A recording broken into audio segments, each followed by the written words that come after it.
ദൈവതിരുനാമത്തിന് മഹത്വമുണ്ടാവട്ടെ. Bible reading പ്രോഗ്രാമിൽ സംബന്ധിക്കുന്ന എല്ലാവർക്കും കർത്തൃനാമത്തിൽ സ്നേഹവന്ദനം. ഇന്ന് നമ്മൾ വായിച്ച് ധ്യാനിക്കുന്നത് അപ്പോസ്തല പ്രവൃത്തികൾ 4-ാം അധ്യായമാണ്.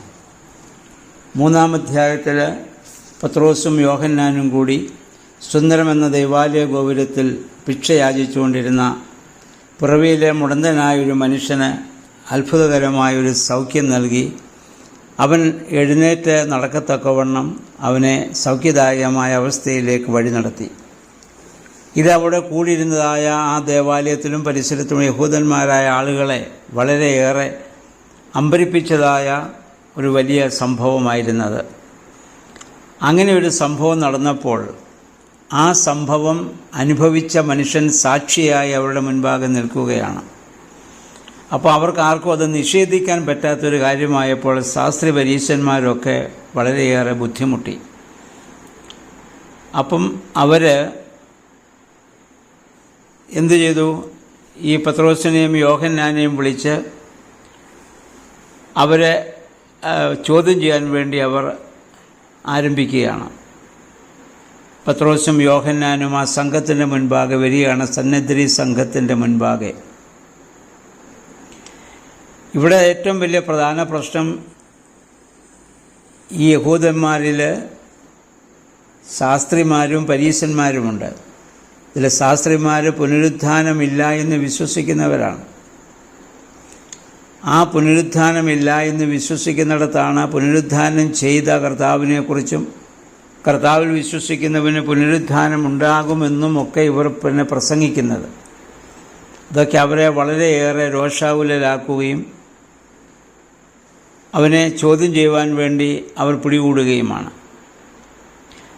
അവരോട് ചോദിക്കുന്നു, നീ എന്തധികാരം കൊണ്ടാണ് ഇത് ചെയ്യുന്നത്? റാബിമാർ വിദ്യാഭ്യാസമോ റാബിമാരുടെ അധികാരപത്രമോ ഇല്ലാതാണ് ഇവർ പ്രസംഗിക്കുന്നത്. പൗരോഹിത്യ സംഘത്തിൽ പ്രമാണികളായ സാധുക്യർ പുനരുത്ഥാനമില്ല എന്ന് പഠിപ്പിക്കുമ്പോൾ ഇവർ പുനരുത്ഥാനത്തെക്കുറിച്ചാണ് ഇവർ പ്രസംഗിക്കുന്നത്. ദേവാലയ പ്രമാണികൾ, പ്രധാനാചാര്യന്മാർ, ശാസ്ത്രിമാർ, റാബിമാർ, സന്നദ്ധി സംഘം ഇവരെല്ലാം കൂടെ കൂടുന്ന അവർക്ക് രാത്രിയിൽ സമ്മേളിക്കാൻ അവർക്ക് അവകാശമില്ല. അങ്ങനെ അവർ ചെയ്യാറില്ല. അതിനാൽ പിറ്റേ ദിവസം വരെ ഈ പത്രോസിനെയും യോഹന്നാനെയും അവർ കാരാഗൃഹത്തിൽ സൂക്ഷിച്ചു വെച്ചു. പിറ്റേ ദിവസം രാവിലെ അവനെ ചോദ്യം ചെയ്യുകയാണ്. ഇവരെ വിളിച്ച് ചോദ്യം ചെയ്യുകയാണ്. ചോദ്യം ചെയ്തപ്പോൾ യാതൊരു ഭയവുമില്ലാതെ പത്രോസ് അവരുടെ മുൻപാകെ സംസാരിക്കുന്ന നമ്മൾ കാണുന്നുണ്ട്. അവനോട് ചോദിക്കുന്നു, ഏതധികാരത്താലാണ് അഥവാ ആരുടെ നാമത്തിലാണ് നിങ്ങളിത് പ്രവർത്തിച്ചത്? അപ്പോൾ പരിശുദ്ധാത്മാവിനാൽ നിറഞ്ഞ് പത്രോസ് അവരോട് പറഞ്ഞു എന്ന് നമ്മൾ വായിക്കുന്നുണ്ട്. ഇതിനു മുൻപ് നമുക്കറിയാം, പരിശുദ്ധാത്മാവ് ഇറങ്ങി ആവശ്യിക്കുന്നതിന് മുൻപ് യേശു പിടിക്കപ്പെട്ടപ്പോൾ ഭയന്നോടിയവനായ പത്രോസ്, ചഞ്ചലഹൃദയനായ പത്രോസ് ശ്ലീഹ ധൈര്യസമേതം സംസാരിക്കുവാനുള്ള ഈ ശക്തി എവിടെ നിന്ന് ലഭിച്ചു? പരിശുദ്ധാത്മാവിനാൽ ലഭ്യമായതാണ്. അദ്ദേഹം പറഞ്ഞു, ഭരണാധികാരികളെ, ജനപ്രമാണികളെ, ഒരു രോഗിക്ക് ഞങ്ങൾ ചെയ്ത ഒരു സൽപ്രവൃത്തിയെക്കുറിച്ചാണ് ഏത് മാർഗങ്ങൾ ഉപയോഗിച്ച് ഞങ്ങൾ ആ മനുഷ്യനെ സുഖപ്പെടുത്തുന്നതിനെക്കുറിച്ച് നിങ്ങൾ ചോദിക്കുന്നത്. അതിന് പേരിലാണ് ഞങ്ങൾ ഇന്ന് വിചാരണ ചെയ്യപ്പെടുന്നത്. എങ്കിൽ നിങ്ങൾ അറിഞ്ഞുകൊള്ളുക, നിങ്ങൾ കുരിശിൽ തറച്ചു കൊല്ലുകയും മരിച്ചവരിൽ നിന്ന് ദൈവം ഉയർപ്പിക്കുകയും ചെയ്ത നസറേയനായ യേശുക്രിസ്തുവിൻ്റെ നാമത്തിലാണ് ഈ മനുഷ്യൻ സൗഖ്യം പ്രാപിച്ചത് നിങ്ങളുടെ മുൻപാകെ ഇപ്പോൾ നിൽക്കുന്നത്. എന്നിട്ട് പറഞ്ഞു, ഇസ്രായേൽ എന്ന ആ വീട് പണിയുന്നവരാണ് നിങ്ങൾ. നിങ്ങൾ തള്ളിക്കളഞ്ഞ കല്ല് മൂലക്കല്ലായി തീർന്നു. യേശുവാകുന്ന മൂലക്കല്ലിനെയാണ് നിങ്ങൾ തള്ളിക്കളഞ്ഞത്. ആ കല്ല് ആണ് കർത്താവായ യേശുക്രിസ്തു. മറ്റൊരുത്തരിലും രക്ഷയില്ല. ആകാശത്തിന് കീഴെ മനുഷ്യരുടെ ഇടയിൽ നമുക്ക് രക്ഷയ്ക്ക് വേണ്ടി മറ്റൊരു നാമവും നൽകപ്പെട്ടിട്ടില്ല. ഇതൊക്കെ പത്രോസ് പറഞ്ഞപ്പോൾ പത്രോസിൻ്റെയും യോഹന്നാൻ്റെയും ധൈര്യം കണ്ടിട്ട് വിദ്യാവിഹീനരായ സാധാരണ മനുഷ്യരാണെന്ന് മനസ്സിലാക്കുകയും ചെയ്തപ്പോൾ അവർ അത്ഭുതപ്പെട്ടു പോയി. അവർ യേശുവിൻ്റെ കൂടെ ഉണ്ടായിരുന്നവരാണെന്ന് അവരപ്പോൾ വ്യക്തമായി മനസ്സിലാക്കി. സുഖം പ്രാപിച്ച മനുഷ്യൻ അവരുടെ സമീപത്ത് നിൽക്കുന്നുള്ള അവർക്കൊട്ട് നിഷേധിക്കാനും സാധിക്കത്തില്ല. അപ്പോൾ അവർ തമ്മിൽ ആലോചിച്ചു, നമ്മൾ എന്താണ് ഈ മനുഷ്യനോട് ചെയ്യുക? ഇവർ വഴി ശ്രദ്ധേയമായൊരു അടയാളം ഇപ്പോൾ സംഭവിച്ചിരിക്കുകയാണ്. യെരൂശലേം നിവാസികളൊക്കെ ഇത് വ്യക്തമായി കണ്ടു. അപ്പോൾ നമുക്കൊരു കാര്യം ചെയ്യാം, ഇനി ഈ നാമത്തിൽ ആരോട് സംസാരിക്കുന്നതെന്ന് താക്കീത് ചെയ്ത് ഇവരെ അയക്കാമെന്ന് അവർ വിചാരിച്ചു. എന്നിട്ട് അവരെ വിളിച്ചിട്ട് പറഞ്ഞു, യേശുവിൻ്റെ നാമത്തിൽ ഒന്ന് സംസാരിക്കുകയോ പഠിപ്പിക്കുകയോ ഒന്നും ചെയ്യരുത്. പത്രോസും യോഹന്നാനും അവരോട് മറുപടി ധൈര്യത്തോടെ പറയുകയാണ്, ദൈവത്തെക്കാൾ ഉപരി നിങ്ങളെ അനുസരിക്കുന്നത് ദൈവസന്നിധിയിൽ ന്യായമാണോ? അത് നിങ്ങൾ തന്നെ പറയുവേൻ. എന്തെന്നാൽ ഞങ്ങൾ കാണുകയും കേൾക്കുകയും ചെയ്ത കാര്യങ്ങളെക്കുറിച്ച് സംസാരിക്കാതിരിക്കാൻ ഞങ്ങൾക്ക് സാധ്യമല്ല. അവർക്ക് സാക്ഷി അവിടെ നിൽക്കുന്നത് കൊണ്ടൊന്നും ചെയ്യാൻ പറ്റാത്തതുകൊണ്ട് അവരെ കൂടുതൽ ഭീഷണിപ്പെടുത്തി അവരെ അവിടെ നിന്ന് വിട്ടയക്കുകയാണ്. പ്രിയമുള്ളവർ, ഇതാണ് ഒരു മനുഷ്യനിൽ പരിശുദ്ധാത്മാവ് വന്നു കഴിയുമ്പോൾ ഉണ്ടാകുന്നതായ അനുഭവം എന്ന് പറയുന്നത്. കർത്താവിൻ്റെ ആ മാഹാത്മ്യം എന്താണ്? നമ്മുടെ യേശുവിനെ സംബന്ധിച്ചിട്ടുള്ള പ്രത്യേകത, അവൻ മാത്രമാണ് മരിച്ചവരിൽ നിന്നും സ്വയം ഉയർത്തെഴുന്നേറ്റിട്ടുള്ളവൻ. ഇതിന് ശേഷം ഒരു ജീവിതമുണ്ടെന്ന് പ്രവൃത്തിയാൽ കാണിച്ചു തന്നവൻ നമ്മുടെ കർത്താവാണ്. യേശു മാത്രമാണ് പറഞ്ഞത്, ഞാൻ നീതിമാന്മാരെയല്ല പാപികളെ വിളിപ്പാൻ വന്നവനാണെന്ന് പറഞ്ഞ ലോകത്ത് പ്രവർത്തിച്ചുള്ള ഒരേ ഒരാൾ കർത്താവ് മാത്രമാണ്. തൻ്റെ ജീവൻ മറുവിലയായി നൽകുവാൻ വന്നവൻ നമ്മുടെ കർത്താവ് മാത്രമാണ്. ഉൽപ്പത്തി പുസ്തകം മുതലുള്ള പ്രവചനത്തിൻ്റെ നിവൃത്തിയായി വന്നവനും നമ്മുടെ കർത്താവാണ്. താൻ മാത്രമാണ് വഴിയും സത്യവും ജീവനും. ഈ യേശുവിൻ്റെ നാമത്തിൽ വീര്യപ്രവൃത്തികൾ നടന്നാൽ ആർക്കും അത് നിഷേധിക്കാനാവില്ല. പ്രിയമുള്ളവർ, പരിശുദ്ധാത്മാവിൻ്റെ പ്രവർത്തനം ആദിമസഭയിൽ ഈ സ്ത്രീഹന്മാരിലൂടെ ഇപ്പോൾ ആരംഭിക്കുകയാണ്. ആർക്കും ഇവരെ പിടിച്ചു നിർത്താൻ സാധിക്കുകയില്ല. മാനുഷികമായ ബുദ്ധിയും അതിൻ്റെ തന്ത്രങ്ങളൊക്കെ യഹൂദന്മാർ നോക്കുന്നുണ്ട്, ഇവരെ എങ്ങനെയെങ്കിലും അതിൽ നിന്ന് പിന്തിരിപ്പിക്കുവാൻ. പക്ഷേ അവർക്ക് സാധിക്കാതെ വരികയാണ്. എന്നിട്ട് നമുക്ക് അതിന് ശേഷം അവർ കൂടുതൽ ധൈര്യത്തോടുകൂടി അവിടെ പ്രാർത്ഥിക്കുന്നുണ്ട്. 23-ാം വാക്യം മുതൽ വീണ്ടും പരിശുദ്ധാത്മാവിനാൽ ശക്തിപ്പെടുവാൻ ധൈര്യം ലഭിക്കാൻ വേണ്ടി അവർ പ്രാർത്ഥിക്കുകയാണ്. യേശുവിൻ്റെ നാമത്തിൽ രോഗശാന്തിയും അടയാളങ്ങളും അത്ഭുതങ്ങളും ഒക്കെ സംഭവിക്കാനിടയാകണമേ ദൈവമേ എന്ന് പറഞ്ഞവർ ദൈവസന്നിധിയിൽ അവരെല്ലാം നമ്മൾ വായിക്കുന്ന ഒരുമനപ്പെട്ട് പ്രാർത്ഥിക്കുകയാണ്. ഏക മനസ്സോടെ ഉച്ചത്തിൽ പ്രാർത്ഥിച്ചു, ഒരുമനപ്പെട്ട് പ്രാർത്ഥിച്ചു. മുമ്പ് നമ്മൾ കണ്ടു, അവിടെയാണ് പരിശുദ്ധാത്മാവ് ഇറങ്ങി ആവശ്യിക്കുന്നത്. ആ കൂട്ടായ്മയുടെ അനുഭവത്തിലാണ്. അവരുടെ എല്ലാം ഏക മനസ്സ്, ഒരൊറ്റ ലക്ഷ്യം, ഒരൊറ്റ ചിന്ത, അത് മാത്രം. ഇനി നമ്മുടെ പ്രശ്നം, ആരാധിക്കാൻ വരുന്നവരൊക്കെ വ്യത്യസ്ത ചിന്തകരും വ്യത്യസ്തമായ ആഗ്രഹങ്ങളുമായിട്ട് നമ്മൾ വരുന്നു എന്നുള്ളതാണ്. ദൈവനാമ മഹത്വത്തിനല്ല നമ്മൾ പലപ്പോഴും ചിന്തിക്കുകയും പ്രവർത്തിക്കുകയും ചെയ്യുന്നത്. അവരവരുടെ മഹത്വത്തിന് വേണ്ടിയും അവരവരുടെ ആവശ്യങ്ങൾക്ക് വേണ്ടിയും മാത്രം നമ്മൾ ചിന്തിക്കുകയും പ്രവർത്തിക്കുകയും ചെയ്യുമ്പോൾ അവിടെ ഒരിക്കലും ഒരുമനപ്പെടലുണ്ടാവുകയില്ല. അവിടെ ഏക മനസ്സുണ്ടാവുകയില്ല, വ്യത്യസ്തമായ മനസ്സുകളാണ്. അതുകൊണ്ടാണ് നമ്മുടെ ഇടയിൽ ഇപ്പോൾ അത്ഭുതങ്ങൾ നടക്കാതെ പോകുന്നത്.